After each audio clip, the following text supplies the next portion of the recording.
Good morning everyone. Welcome to PW only IAS. दोस्तों, आप ये पिक्चर देख रहे होंगे। अब इसको देख के बहुत सारे डाउट्स आ रहे होंगे कि आखिर ये है क्या। कहीं ये लोग लड़ तो नहीं रहे आपस में? नहीं, ये दरअसल में असम की पिक्चर है। और यहाँ पर जो लोग हैं वो कम्युनिटी फिशिंग कर रहे हैं।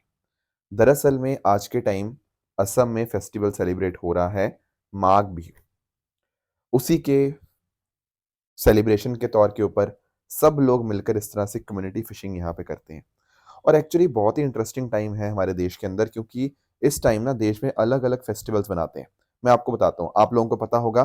जैसे आज मकर संक्रांति तो है ही है, तो सबसे पहले आपको उसकी ढेर सारी बधाइयाँ।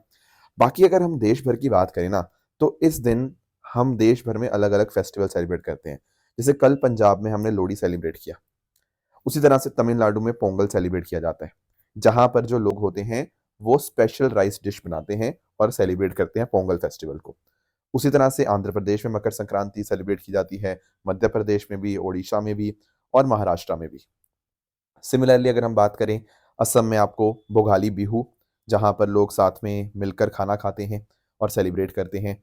वेस्ट बंगाल के अंदर पोष संक्रांति हो गया। ये 3 दिन का फेस्टिवल होता है जो कि संक्रांति को स्टार्ट होता है। दिल्ली हरियाणा के लोग जो हैं वो शुक्रात, ठीक है, बेसिकली लोहड़ी और शुक्रात ये सेलिब्रेट करते हैं। काइट फ्लाइंग यहाँ पे होती है। गुजरात के अंदर उत्तरायण, जहाँ पर बहुत सारे लोग ऐसे मिलजुल कर साथ में पतंग उड़ाते हैं, एक दूसरे के पतंग काटने की कोशिश करते हैं। तो देश भर के अंदर इस टाइम अलग अलग फेस्टिवल सेलिब्रेट किए जाते हैं। पर देखो, इन दी एंड असेंस एक ही है कि हम सब लोग एक हैं, साथ में मिलजुल कर हम सेलिब्रेट करते हैं, पूरी कम्युनिटी। अब आप नोटिस कर पा रहे होंगे कि आखिर हम इसको सेलिब्रेट क्यों करते हैं। देखो, एक्चुअली क्या होता है ना, मकर संक्रांति जो वर्ड आया है ना, वो दरअसल में सन के ट्रांजिशन से आया है। सन का ट्रांजिशन जो है वो मकर राशि में होता है, और यहीं से उत्तरायण का जो पीरियड है उसकी स्टार्टिंग मानी जाती है। देखो, होता पता क्या है, अब जैसे आपने नोटिस किया होगा कितनी ज्यादा ठंड है दिल्ली और बाकी नॉर्थ इंडिया के अंदर। कहीं ना कहीं दिसंबर के एंड तक जो हम जानते हैं कि आपका जो सन की पोजीशन होती है वो ट्रॉपिक ऑफ कैप्रिकॉर्न के सामने आ जाती है, और बहुत ठंड होती है नॉर्थ इंडिया के अंदर।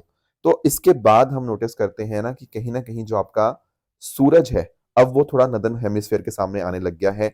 अब धीरे धीरे करके आने वाले टाइम्स के अंदर थोड़ी गर्मी हमें देखने को मिलेगी। और इस तरह से हमारी क्रॉप्स, अपनी वीट, राइस, शुगर केन, उन सब के लिए भी काफी अच्छा टाइम है। हार्वेस्ट सीजन की तरफ हम यहाँ पे धीरे धीरे करके बढ़ रहे हैं। तो एक तरह से हमने जो ठंड वाला टाइम था वो पीछे जा चुका है। अब थोड़ा सा यहाँ से अच्छी धूप वाला टाइम हमें आने वाला देखने को मिलेगा। तो उस चीज को ही हम यहाँ पे सेलिब्रेट एक तरह से करते हैं, अलग अलग स्वीट्स के माध्यम से, प्रेयर्स के माध्यम से, ठीक है, कहीं जगह के ऊपर स्नान करने से, होली डिप जो होता है उस तरह से इसको सेलिब्रेट किया जाता है, किस जगह काइट फ्लाइंग, फोक डांस। तो इस तरह से हमारा कनेक्शन जो है वो नेचर के साथ भी बहुत ज्यादा यहाँ पे बन जाता है। बात देखो, नाम भले ही आप पोंगल रख लो, नाम माघ बिहू रख लो, लोहड़ी लिख लो, बात वही है कि हम सब लोग एक हैं। हम सब लोग साथ मिलकर इन फेस्टिवल्स को यहाँ पे सेलिब्रेट करते हैं। ये होता है मकर संक्रांति के रिगार्डिंग। तो आप सबको भी ढेर सारी शुभकामनाएं, आप जो भी फेस्टिवल सेलिब्रेट करते हो, मैनी मैनी आपको कॉन्ग्रेचुलेशन ऑन दैट। दोस्तों, डेट है आज की 14 जनवरी 2026, एंड आप सभी का स्वागत है आज के प्रीलिम बूस्टर न्यूज डिस्कशन में। हमें जो टॉपिक डिस्कशन करना है ना वो है ओरोबांच इजिप्टिया का, ठीक है। ये टॉपिक थोड़ा सा डिस्कस करते हैं। एक्चुअली आप लोग मस्टर्ड के बारे में जानते होंगे। मस्टर्ड है सरसों। तो दरअसल में सरसों आपके राजस्थान, हरियाणा में काफी सारे किसान उगाते हैं। पर राजस्थान और हरियाणा के किसान जो सरसों उगाते हैं उनको बहुत बड़ी दिक्कत फेस करने पड़ रही है। उसका रीजन ये है, ये सामने आपको जो पिक्चर में आपको जो वीड दिख रहा है, देखने में बड़ा ही सही लग रहा है, पर ये एक पैरासाइटिक वीड है। अब इसमें ना क्लोरोफिल नहीं होता। बड़ा इंटरेस्टिंग बात क्या है, इसमें क्लोरोफिल नहीं होता। तो कैसे फिर ये कैसे करेगा? ये दरअसल में सरसों के ऊपर यहाँ पे डिपेंडेंट रहता है न्यूट्रिएंट और पानी के लिए। तो भाई, जो हम पानी, जो न्यूट्रिएंट सरसों तक पहुंचने चाहिए थे वो सरसों तक नहीं पहुंचते, और इस पैरासाइटिक वीड तक पहुंच जाते हैं। उससे क्या होगा? उससे सर हमारी सरसों की फसल खराब हो जाएगी, और क्या। राइट। तो ये जो आपका ओरोबांच इजिप्टियाका है, ये दरअसल में मेडिटेरियन वेस्ट एशियन रीजन को बिलोंग करता है। पर भारत की कंडीशन के अंदर भी काफी अच्छे से अडेप्ट हो चुका है। तो भारत में जैसे नॉर्थ वेस्ट इंडिया है ना, राजस्थान वाला रीजन, वहां पर अच्छे से ये सर्वाइव कर पा रहा है। अब दिक्कत यही है कि स्टार्टिंग में ना इसको डिटेक्ट करना बड़ा मुश्किल है, क्योंकि शुरुआत में अंडरग्राउंड होता है, फिर अचानक से ऊपर की तरफ उठ के आता है, फिर कहीं ना कहीं आपकी जो सरसों की रूट्स है उसके साथ अटैच हो जाता है, एंड उसको डैमेज कर देता है, हमें पता भी नहीं लगता। फिर सिमिलरली अगर हम बात करें, अगर हम हर्बिसाइड्स का इस्तेमाल करें, तो अगर आप लो डोज वाले आप हर्बिसाइड को स्प्रे कर रहे हो ना, तो उससे इनके ऊपर कोई फर्क नहीं पड़ता। अगर आप ज्यादा डोज दे दोगे हर्बिसाइड की, तो उससे आपकी सरसों की फसल भी खराब हो जाती है। तो कहीं ना कहीं बड़ी चिंता की बात है। उसी तरह से अगर हम देखें, सॉइल सीड बैंक जैसे हो गया, तो एक जो प्लांट है ना, वो हजारों ही सीड यहाँ पे प्रोड्यूस कर देता है। तो अगर आपने इनको हटाने की, काटने की कोशिश करी, तो कहीं ना कहीं इतनी तेजी से ये फैल जाते हैं कि उनको हटाना भी बड़ा डिफिकल्ट हो जाता है। सिमिलरली हमारी क्रॉप प्रोडक्टिविटी के ऊपर इम्पैक्ट आता है। तो क्या कोई तरीका नहीं है? देखो तरीके तो हैं। जैसे फॉर एग्जांपल कुछ ऐसे हर्बिसाइड रेजिस्टेंट मस्टर्ड हाइब्रिड्स आते हैं जो हमारी सरसों की फसल को खराब नहीं करते, पर इसको मार देते हैं। जैसे फॉर एग्जांपल इमिडाजोल टॉलरेंट जो होते हैं, वो हमें यहाँ पे हेल्प कर देते हैं इसमें।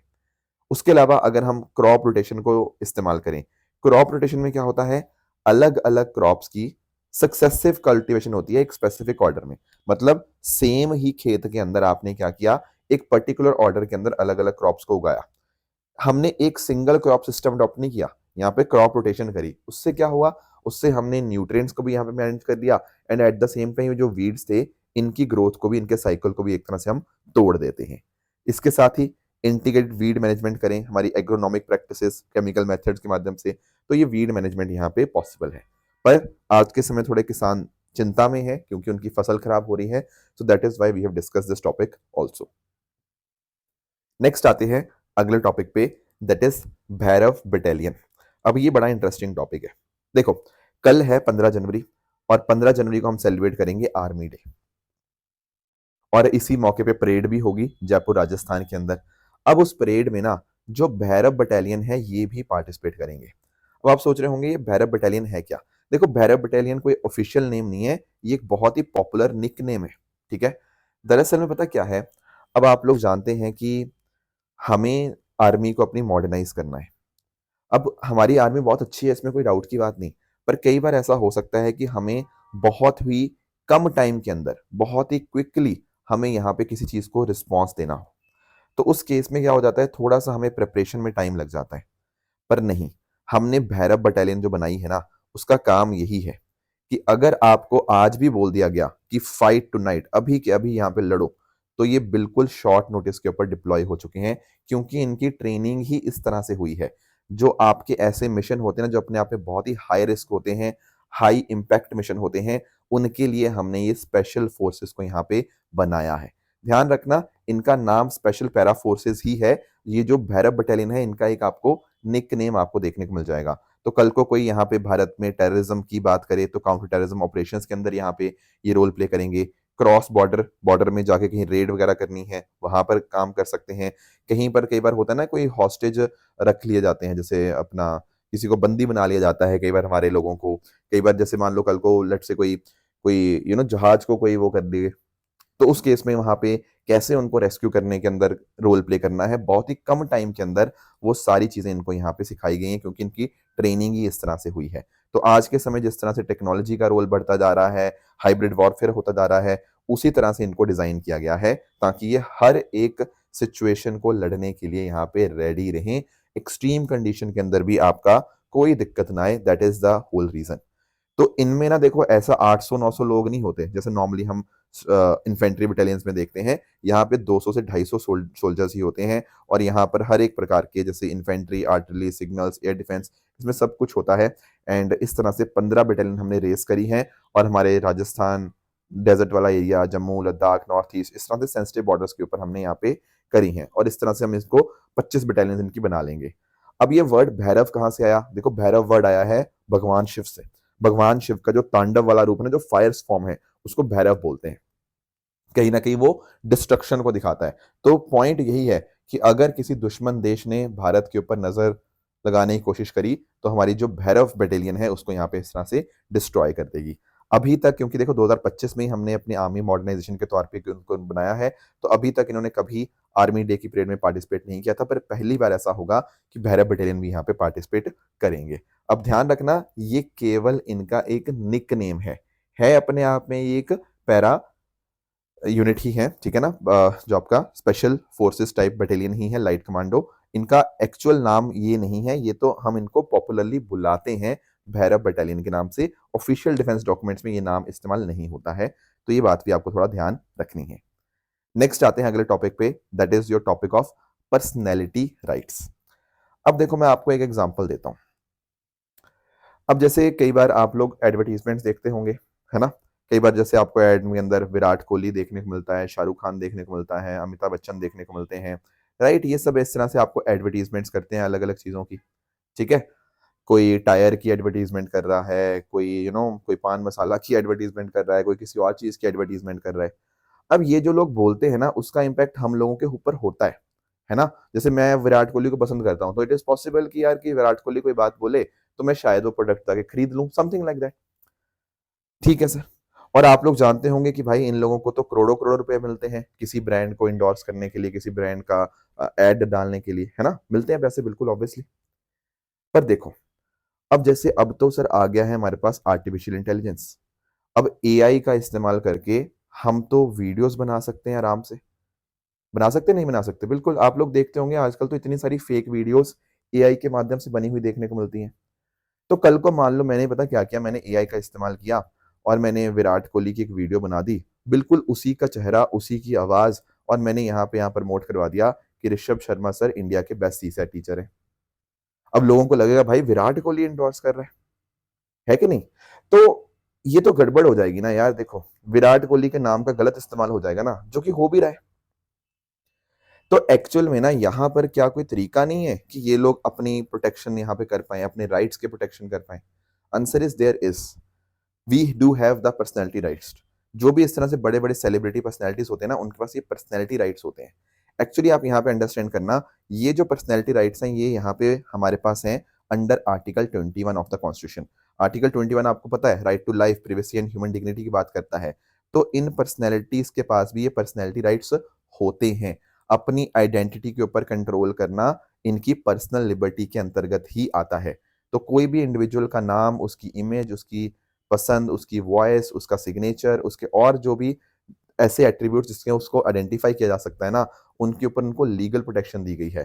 जैसे देखो, अब अमिताभ बच्चन जी की जो आवाज है ना, वो हल्की सी भारी है, और हम उनकी आवाज से ही उनको पहचान लेते हैं कि भाई ये तो अमिताभ बच्चन बोल रहे हैं। तो कल को आप ऐसे अमिताभ बच्चन की आवाज बिना उनकी परमिशन के एडवर्टीजमेंट्स में नहीं डाल सकते, ठीक है। तो उसका कमर्शियल एक्सप्लॉयटेशन या मिसरिप्रेजेंटेशन आप नहीं कर सकते। यही बात होती है पर्सनैलिटी राइट्स के ऊपर। पर आजकल हो रहा है दोस्तों ये, मतलब आपको खुद पता है ये बात। तो कहीं ना कहीं अभी जैसे एक्टर कमल हसन जी ने यहाँ पे मद्रास हाई कोर्ट गए हैं, ऐसे ही अभिषेक बच्चन भी गए हैं, बहुत सारे लोग ऐसे पास्ट में यहाँ पे इस तरह से हाई कोर्ट या सुप्रीम कोर्ट में गए हुए हैं, ताकि उनके पर्सनैलिटी राइट्स का प्रोटेक्शन हो। और इसमें भी आप नोटिस करना, क्योंकि एआई का इस्तेमाल बहुत बढ़ गया है, तो कहीं ना कहीं इनका एक्सप्लॉयटेशन इनके नाम का बहुत ज्यादा हो रहा है। और ध्यान रखना, ये जो सूट होता है ना, इसको हम बोलते हैं John day suit. John day का मतलब पता क्या होता है? देखो, अनोनिमस होता है, आप समझो। अब किसके अगेंस्ट है ये, समझ रहे हो? अब यहाँ पे देखो, आपने बोल तो दिया कि मेरा नाम या मेरी आवाज या मेरे कुछ भी पर्सनैलिटी का कुछ भी हिस्सा नहीं इस्तेमाल होना चाहिए, पर किसके against? Answer is anonymous party के अगेंस्ट। जब भी अननोन पार्टी के अगेंस्ट लीगल एक्शन होता है ना, वो जॉन डे लीगल सूट आपको देखने को मिल जाएगा, ताकि कोई भी हार्मफुल एक्टिविटी इस तरह की ना की जा पाए, और जो इंश्योर ये किया जाए कि ऑनलाइन डेफेमेशन ना हो, ठीक है, इंटेलेक्चुअल प्रॉपर्टी का थेफ्ट ना हो, क्योंकि ये भी एक तरह से इंटेलेक्चुअल प्रॉपर्टी का ही चोरी ही है एक तरह से। तो कोर्ट इस तरह से ऑर्डर देगा आपका इंटरनेट सर्विस प्रोवाइडर्स को या प्लेटफॉर्म्स को, एंड इस तरह से इनका पर्सनैलिटीज का जो आवाज है, उनका नाम है, उनका फोटो है, उनकी शक्ल जो भी है, वो नहीं इस्तेमाल हो सकती। तो ध्यान रखना, पर्सनैलिटी राइट्स जो है वो आर्टिकल 21 के अंतर्गत यहाँ पे आते हैं। नेक्स्ट चलते हैं अगले टॉपिक पे, that is your topic of excise साझा शक्ति। अब दोस्तों यहां पर पता क्या है, साझा शक्ति, साझा मतलब होता है सब लोग साथ में मिलकर। तो यहां पर आप नोटिस कर पाओगे कि भारत की जो आर्मी है, अवर इंडियन आर्मी, उसने बहुत सारी अलग अलग सिविलियन एजेंसीज के साथ मिलकर काम करना स्टार्ट किया, ताकि कल को हमें पता लग पाए कि अगर कल को कोई भी कॉम्प्लेक्स सिचुएशन आ जाए, कोई इमरजेंसी सिचुएशन आ जाए, क्या हम साथ में मिलकर काम कर भी सकते हैं नहीं। फॉर एग्जाम्पल, जैसे आर्मी है, आर्मी के साथ साथ अलग अलग जो स्टेट्स की पुलिस है वो, इसके अलावा आपकी जैसे एम्बुलेंस सर्विस, आपकी फायर सर्विस, आपकी इमरजेंसी सर्विस, आपकी डिजास्टर मैनेजमेंट वाले जो लोग होंगे, तो ऐसे अलग अलग एंटिटीज ने साथ मिलकर काम किया, अलग अलग स्टेट एजेंसीज ने, और कोशिश करने की चेक करी कि कल को अगर मान लो कोई ऐसी घटना हो जाती है, तो कितना हमारे बीच में सिनर्जी है या नहीं है। तो एक तरह की मिलिट्री और सिविल फ्यूजन एक्सरसाइज है, क्योंकि देखो मिलिट्री वाले भी हैं, पर ये जो फायर सर्विसेज आपके और जो हो गया आपके एम्बुलेंस सर्विसेज वगैरह हो गया, ये सिविलियन भी है। ठीक है, तो कहीं ना कहीं दोनों के बीच में कितना हमारे आपस में सामंजस्य है उसके रिगार्डिंग ये किया गया, और ये आपका हुआ पुणे के अंदर। ठीक है, तो इससे कहीं ना कहीं हमें एक अंडरस्टैंड मिलता है इंटरऑपरेबिलिटी और कोऑर्डिनेशन के बारे में। कम्युनिकेशन प्रोटोकॉल्स को हम यहाँ पे टेस्ट कर पाते हैं। हमारे जो एसओपीज होते हैं, स्टैंडर्ड ऑपरेटिंग प्रोसीजर्स, कितने कारगर हैं, क्या उनमें चेंजेस करने की जरूरत है, क्या हम सही समय के ऊपर डिसीजन ले पा रहे हैं, नहीं ले पा रहे हैं। तो बिल्कुल एक्चुअल कंडीशन को मिमिक यहाँ पे करने की कोशिश करी जाती है, ताकि हम पहले से ही रेडी रहें किसी भी सिचुएशन को इस तरह से हैंडल करने के लिए। यही है साझा शक्ति, ध्यान रखिएगा। ये मिलिट्री एंड सिविलियन का एक फ्यूजन एक्सरसाइज आपको देखने को मिलेगा। अगला टॉपिक जो हमें पढ़ना है वो है बारगी डैम के बारे में। सबसे पहले हम इसकी थोड़ा लोकेशन को अंडरस्टैंड करेंगे। देखो यहाँ पे आप इधर फोकस करना, यहाँ पर आपको ये नदी जाती हुई देखने को मिलेगी। यस सर, ये आपको यहाँ पे नर्मदा नदी आपको देखने को मिलेगी। ये नर्मदा नदी में यहाँ पर एक डैम है जिसका नाम है बारगी डैम। अगर आप नोटिस कर पा रहे होंगे ना, ये मध्य प्रदेश में है, और अगर मैं आपको एग्जैक्ट जगह बताऊं तो ये जबलपुर, ठीक है, जबलपुर जो सिटी आता है मध्य प्रदेश में, वहां पर आपको ये बारगी डैम आपको यहाँ देखने को मिल जाएगा। ठीक है, आज के समय बारगी डैम न्यूज में है, इसीलिए हमने थोड़ा इसकी लोकेशन को अंडरस्टैंड करने की कोशिश करी। अब बहुत सारे इसके रिगार्डिंग सेफ्टी लैप्स हुए हैं, बहुत सारा सेफ्टी का ध्यान नहीं रखा जा रहा, that is wise this dam is in the news. तो थोड़ा सा पढ़ते हैं। बारगी डैम को रानी अवंतीबाई सागर प्रोजेक्ट के नाम से भी जाना जाता है, और नर्मदा नदी के ऊपर है, जैसे मैंने आपको बताया, जबलपुर मध्य प्रदेश में। और ये एक कंपोजिट कंक्रीट ग्रेविटी डैम है। बेसिकली पता क्या होता है, जैसे मान लो एक डैम है, ठीक है, उस डैम में एक ग्रेविटी वाला डैम मतलब जैसे फॉर एग्जांपल डैम में पानी आया, ठीक है, बहुत सारा प्रेशर होगा, पर अपने वेट से कहीं ना कहीं यहाँ पर उस पानी के प्रेशर को रेजिस्ट कर लेता है। जो कंक्रीट होता है ना वहां पे, वो उसको स्ट्रेंथ और ड्यूरेबिलिटी देता है। इनफैक्ट यहाँ पे और बाकी सब चीजों का भी इस्तेमाल होता है, जैसे आपका थोड़ा मिट्टी हो गया या चिनाई हो गया या पत्थर, उन सब चीजों का। तो कहीं ना कहीं उन सब का एक कॉम्बिनेशन आपको यहाँ पर इस डैम के कॉन्टेक्स्ट में देखने को मिल जाता है। तो एक कंक्रीट का प्रॉपर बना हुआ डैम होगा, और भी बाकी स्ट्रक्चरल कंपोनेंट होंगे जो कि कहीं ना कहीं उसको स्टेबिलिटी देते हैं।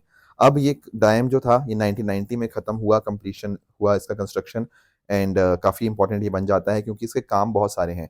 इससे इरिगेशन में भी मदद मिलती है, बिजली उत्पन्न करने में भी, फ्लड को भी मॉडरेट करने में, पानी सप्लाई देने में भी काफ़ी ये फायदेमंद आपको देखने को मिल जाएगा। साथ ही साथ अगर हम बात करें फिशरीज और लोकल लाइवलीहुड को भी यहाँ पे सपोर्ट करता है। इसी के ऊपर मतलब बारगी डाइवर्जन प्रोजेक्ट भी आपको देखने को मिल जाएगा, और रानी अवंतीबाई लोधी सागर प्रोजेक्ट भी, जो कहीं ना कहीं यहाँ पे इरिगेशन में हेल्प यहाँ पे करता है। तो क्योंकि न्यूज में था तो थोड़ा हमें यहाँ पे इसकी लोकेशन अंडरस्टैंड करनी थी, जो कि हमने यहाँ पे आज समझ भी ली। अब दोस्तों रही बात क्वेश्चंस की, तो आज हम अपना मॉडर्न हिस्ट्री का क्वेश्चन स्टार्ट करेंगे। एक क्वेश्चन है रिगार्डिंग द नेहरू रिपोर्ट। सबसे पहली चीज तो आप मुझे कमेंट्स में ये बताना कि आखिर नेहरू रिपोर्ट कौन सी कमेटी की अध्यक्षता के अंतर्गत थी, इसके मतलब अध्यक्ष कौन थे, ये आप बताना, और इनमें से कौन सा आंसर करेक्ट है, इसका आंसर भी आप मुझे बता सकते हो। दूसरा क्वेश्चन है एक क्रोनोलॉजी के बारे में, ठीक है, जैसे हमारे होम मिनिस्टर जी भी कहते हैं कि आप क्रोनोलॉजी समझिए, तो आपको भी क्रोनोलॉजी की समझ होनी चाहिए कि कौन सी चीज पहले आती है, कौन सी चीज बाद में आती है। तो एक बार ट्राई करना इसका आंसर करने की। कुछ क्वेश्चंस मैंने कल दिए थे आपको, उनको ट्राई करते हैं। देखो एक्चुअली ना इन क्वेश्चंस का पर्पस ना दो है, मैं ऑनेस्टली आपको बताता हूँ। एक तो चलो ये है हमारी थोड़ी नॉलेज हमारी बढ़ती जा रही है, that is a good thing, हम थोड़ा अंडरस्टैंड करते जा रहे हैं, राइट। हम ये चेक करते आ रहे हैं हमने जो पढ़ा था कितना हमें याद हो रहा है या नहीं हो रहा। पर दूसरा इन क्वेश्चंस का करने का पर्पस ये है कि आखिर आपको एमसीक्यूज अटेम्प्ट कैसे करने हैं, क्या तो सोचने का तरीका होना चाहिए, ये भी आप थोड़ा अंडरस्टैंड करना। देखो ये जो क्वेश्चन है ना, ऑनेस्टली मैं बताऊं, ये इजी क्वेश्चन मैं मानूंगा इसको, पर कई बच्चे इसको बोलेंगे कि नहीं सर इसमें कई स्टेटमेंट्स का मुझे आइडिया नहीं है, मुझे ये टफ लग रहा है। पर देखो यार, जैसे फॉर एग्जांपल मैं आपको ऑनेस्टली बताता हूँ, अब बच्चों को पता क्या होता है, काफी सारे स्टूडेंट्स को ये पता होता है कि हाँ इंडिया में वन सिटीजनशिप तो है, दैट वी आर अवेयर। पर डाउट यहाँ पे किसी को ये आ सकता है कि क्या इंडिया में वन डोमिसाइल भी है या नहीं है। तो एक स्टूडेंट के दिमाग में डाउट आएगा इस पे, मैं समझ सकता हूँ। पर अगर हम जरा बाकी स्टेटमेंट को एक बार पढ़ें, यहाँ पर कह रहा है कि a citizen by birth only can become the head of state. देखो यार, अगर आप थोड़ा सा लक्ष्मीकांत आपने उठाई है तो आपने ये रियलाइज किया होगा कि यूएस और भारत में अंतर है। यूएस में जो एक बर्थ से पैदा हुआ बंदा होगा, सिटीजन होगा, वही बन सकता है प्रेसिडेंट।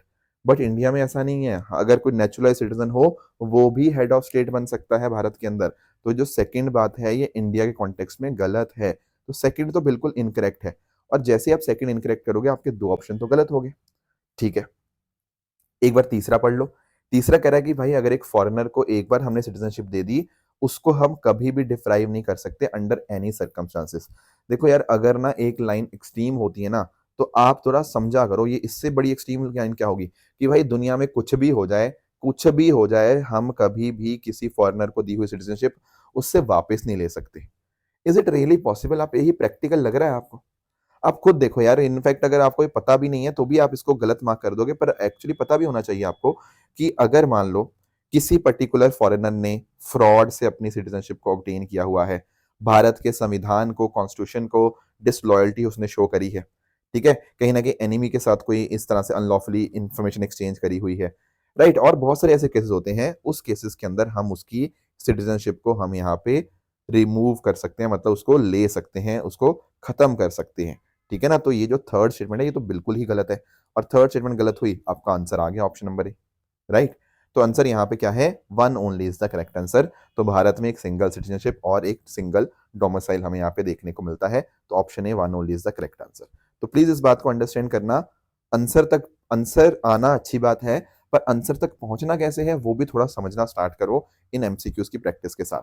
बाकी सारी डिस्क्रिप्शन तो मैंने यहाँ पे लिखी हुई है।